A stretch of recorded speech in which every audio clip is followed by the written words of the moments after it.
Votre JT Afrique, c'est tout de suite, comme tous les soirs à la même heure. Merci d'être des nôtres et l'édition du jour qu'on entame avec le Niger. Le Niger, les jours passent et la tension monte d'un cran, et ce, à un mois du coup d'État qui a renversé, on le rappelle, le président Mohamed Bazoum. Le bras de fer entre le CNSP et la CEDEAO se poursuit sur fond de manifestations de soutien des Nigériens. Madame Zianzitouti. Après les manifestations au stade national du pays par des partisans des chefs militaires du Niger samedi, des milliers de Nigérians se sont rassemblés dimanche devant la base militaire française à Niamey en hostilité à la France. Au pouvoir depuis le 26 juillet dernier, grâce à un coup d'État, les militaires nigériens du CNSP ont déclaré vendredi qu'il avait ordonné à l'ambassadeur de France, Sylvain Hitt, de quitter le pays dans les 48 heures, alors que les relations entre ce pays d'Afrique de l'Ouest et Paris sont encore détériorées. L'ambassadeur de France, on n'a pas de leçon à recevoir de l'ambassadeur de France. Nous, on n'a même pas de considération pour ces gens-là. Pourquoi ils ont quitté le Burkina? Pourquoi ils ont quitté le Mali? Alors même le Niger, ils vont quitter le Niger. À l'instar des récents coups de force au Burkina Faso et au Mali voisin, la prise de pouvoir militaire au Niger s'est produite au milieu d'une vague croissante de sentiments anti-français dans le pays. Certains habitants accusent le pays européen de s'ingérer dans leurs affaires. La France doit savoir que ce n'est plus vraiment l'ère coloniale. Aujourd'hui, nous sommes au XXIe siècle et la France doit apprendre à respecter nos idéaux si elle veut que les choses partent ensemble. Le soutien du CNSP a encouragé les militaires à rester au pouvoir et à défier la communauté économique des États de l'Afrique de l'Ouest. La menace de recourir à la force militaire pour mettre fin au coup d'État au Niger a provoqué d'importantes divisions dans la région. Elle a même exacerbé les tensions au Niger même, ainsi que chez ses voisins.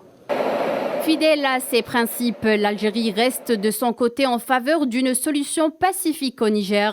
Son approche a été rappelée lors des différentes escales effectuées au Nigeria, au Bénin ainsi qu'au Ghana par le ministre des Affaires étrangères et de la communauté nationale à l'étranger, Ahmed Daataf, afin de restaurer l'ordre constitutionnel dans ce pays en crise et préserver sa sécurité et sa stabilité ainsi que celle de la région. Il faut absolument éviter au Niger et à toute la région les conséquences et retombées de l'usage de la force, ainsi que les graves ingérences étrangères dans ce pays. Toutes ces pratiques aggravent la situation au Niger et dans toute la région. 30 jours après le coup d'État opéré par les militaires, la situation se tend davantage en Niger et les menaces d'un conflit exacerbé qui s'étend à toute la région subsaharienne défient le sablier. Au volet diplomatique, toujours sur fond de crise au Niger, les orientations prises par la CEDEAO pour établir l'ordre constitutionnel dans le pays seront au centre de l'entretien du président nigérian Bola Tinubu et de son homologue américain Joe Biden, prévu en septembre à New York en marge de l'Assemblée générale des Nations unies. Selon le porte-parole de la présidence nigériane, une invitation exclusive a été transmise samedi par l'envoyé spécial du président américain. Au Zimbabwe, Emerson Mnangagwa, reconduit pour un second mandat à la tête du pays, et ce, à l'issue d'un scrutin serré qui a connu d'importants dysfonctionnements et dont la régularité a été mise en cause ou remise en cause par les observateurs internationaux ainsi que par l'opposition. Emerson Mnangagwa a obtenu 52,6% des suffrages exprimés contre 44% pour Nelson Chamisa, son principal rival à la tête de la coalition des citoyens pour le changement.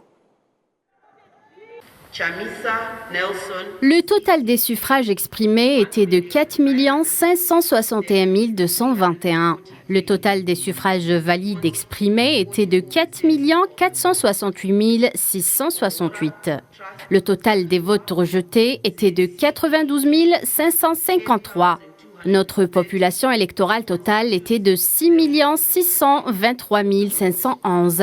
Le taux de participation était de 68,9%.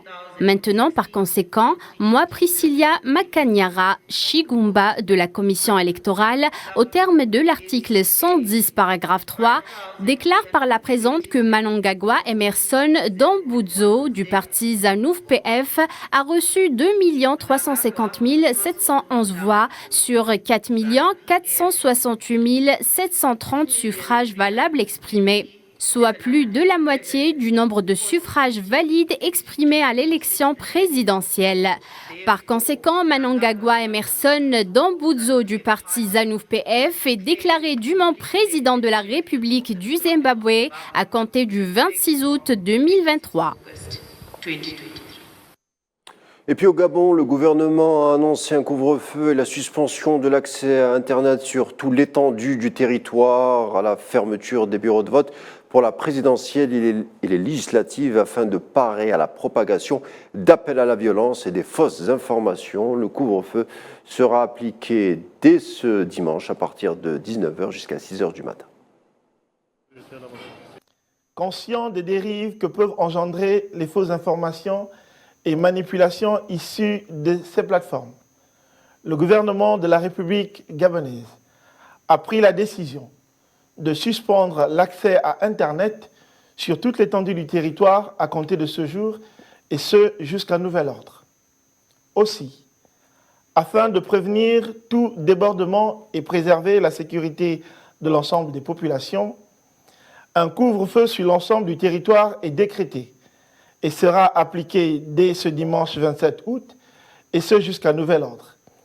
Il sera de vigueur tous les jours à partir de 19h jusqu'à 6h, et les mesures dérogatoires feront l'objet d'une communication ultérieure. Le président brésilien Lula da Silva a entamé une visite officielle de 2 jours en Angola où il a été reçu par son homologue João Manuel Lourenço. L'agenda du dirigeant sud-américain comprend une réunion avec le président angolais, un discours à l'Assemblée nationale ainsi que la participation à un forum d'affaires et la signature de plusieurs accords. Son voyage en Afrique devrait s'achever aujourd'hui par une visite de Sao Tomé et Principe. Il s'agit de la 3e visite officielle du président Lula en Angola et de la première depuis son 3e mandat.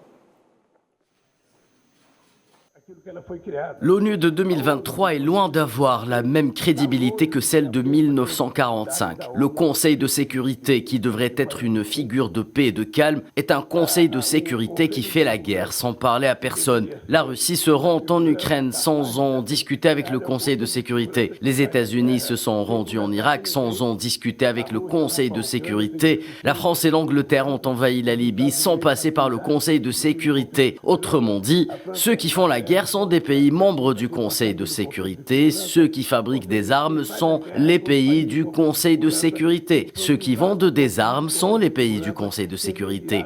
C'est faux. Nous devons comprendre que nous avons besoin de plus de pays au Conseil de sécurité. Voilà, ce sera tout pour l'édition africaine du jour. Merci de l'avoir suivi. Tout de suite, la météo et bonne suite des programmes sur Al24 News.